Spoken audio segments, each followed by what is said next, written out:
My name is Amelia, and for the better part of 8 years, I played the quiet role in my family. I was the forgotten daughter, the single mother, the one who supposedly never quite figured it out.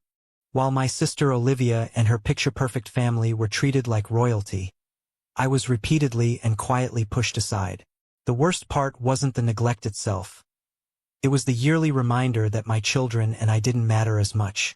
That somehow we were the ones who needed to shrink ourselves to not expect inclusion, to understand that there just wasn't enough room for us. Started 8 years ago with a simple call from my mother, Evelyn. I remember it so clearly, as if her words were branded into my brain. Amelia, honey, I'm so sorry, but there's just not enough room at the beach house this summer.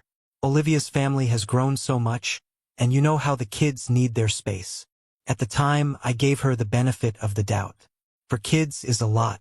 Maybe it really was too crowded. I didn't want to make a fuss, especially since my own life was already messy.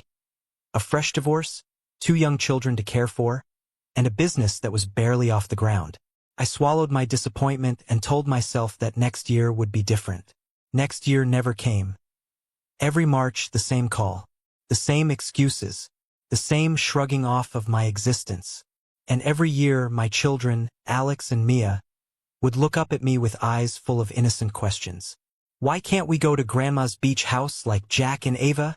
Did we do something wrong? I lied to them.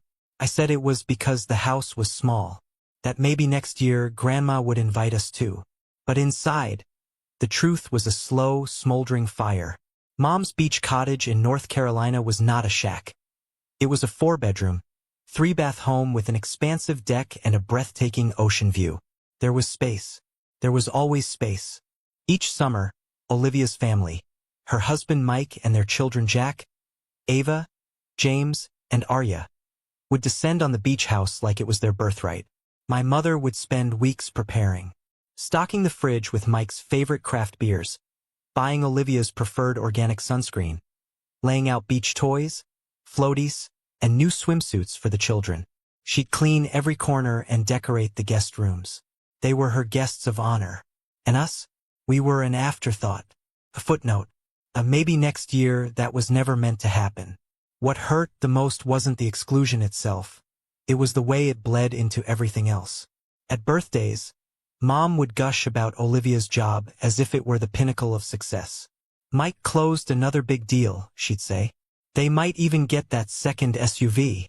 Meanwhile, I'd hear her murmur to my aunt or cousin, Amelia is still freelancing. She's still figuring things out. I wanted to scream. I wanted to shout that I wasn't figuring anything out. I was building something from the ground up. I was surviving.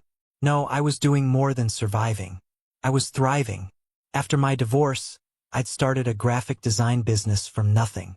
I worked 12-hour days, balancing client calls with school pickups, creating marketing campaigns while making boxed macaroni and cheese. It wasn't glamorous, but it was mine, and it was growing. But to my family, especially to Mom and Olivia, it wasn't real.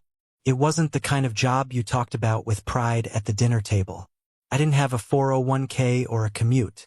I worked in leggings from my kitchen counter. To them, I was still a cautionary tale. Last summer, everything snapped. I had just landed a 6-figure contract with a tech startup. The biggest project of my career. It was a full brand overhaul, web design, logo, packaging, social media strategy.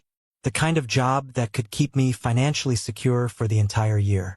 At Mom's birthday dinner, I excitedly shared the news. She blinked at me, smiled politely and said, "That's wonderful, dear. Maybe now you can find a more stable job." Olivia chimed in with her trademark condescension. "Come on, Mom. Amelia likes playing on her computer. It's not like she's ready for a real career." I didn't cry. I didn't yell. I just smiled. And I started planning. By October, my business had doubled in size. I hired 2 part-time contractors. I raised my rates and only took clients who respected my time. By December, I was booked out 6 months in advance. Still, I said nothing to my family. I kept my old car. I wore the same clothes. I let them think I was treading water. Until March came around. I beat Mom to the call. I didn't wait for her to say it. I simply said, "No need to worry, Mom. We won't be going to the beach house this year. We already have plans." And that was true. Very true. In secret, I had purchased a small resort about 2 hours south of Mom's beach cottage. It had 12 oceanfront rooms, a tired-looking restaurant, and a disheveled staff, but it had potential. I hired a professional management company to handle the operations while I poured money into renovations. New beds, elegant decor, a children's playground and splash zone, infinity pool, fire pits, hammocks, a gourmet chef. By June, it was no longer a rundown beach inn. It was Seaside Haven Resort, my resort. And it was glorious. That first week in July, I took my kids there. We stayed in the most luxurious suite. 2 bedrooms, a private balcony, and a beachfront view. Mia ran circles through the rooms, shouting, "This is the best vacation ever." We rode horses on the beach. We took a boat out to see dolphins. We watched fireworks from the infinity pool. And for the first time, I saw my children experiencing the kind of joy their cousins had taken for granted. Then I made the calls. Uncle Benjamin and Aunt Carol were the first. Then my cousin David and his wife. My Aunt Nancy, the Martinez family. Anyone who had ever made me or my children feel seen. I told them all the same thing. Labor Day weekend. Seaside Haven. All expenses paid. No strings attached. I booked the entire resort. 22 guests. Private chef. Activities for all ages. I didn't invite Mom. I didn't invite Olivia. When Labor Day weekend arrived, it was magical. Everyone kept asking how I had done it. Just a good year, I'd say. One evening, Uncle Benjamin pulled me aside and said, "Your mom must be so proud." I replied calmly, "She doesn't know." And when he asked why, I told him the truth. Because for 8 years, there wasn't enough room for me and my kids. And now, there just isn't enough room for them. Word spread. By Monday, Mom was calling. "Is it true? You own a resort." "It's true," I said. "Why didn't you tell me? Why didn't you ever make room for us?" There was silence. Then, "But we're family." I laughed. "Funny how you remember that now." Olivia exploded a few hours later. "You're tearing this family apart," she screamed into the phone. No, Olivia. "I'm just not volunteering to be mistreated anymore." In the weeks that followed, the calls kept coming. Mom pleaded. Olivia fumed. Family tried to mediate, but I stayed firm.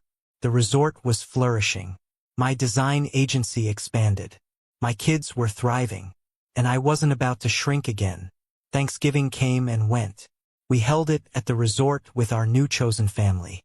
Christmas, same story. Mom offered to bring everyone to Seaside Haven.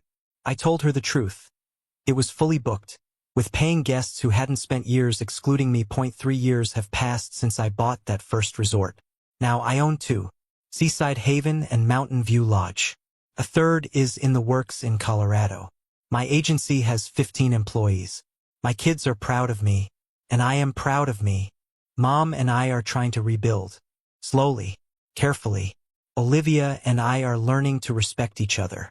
She even brought her family to Seaside Haven last summer, as paying guests.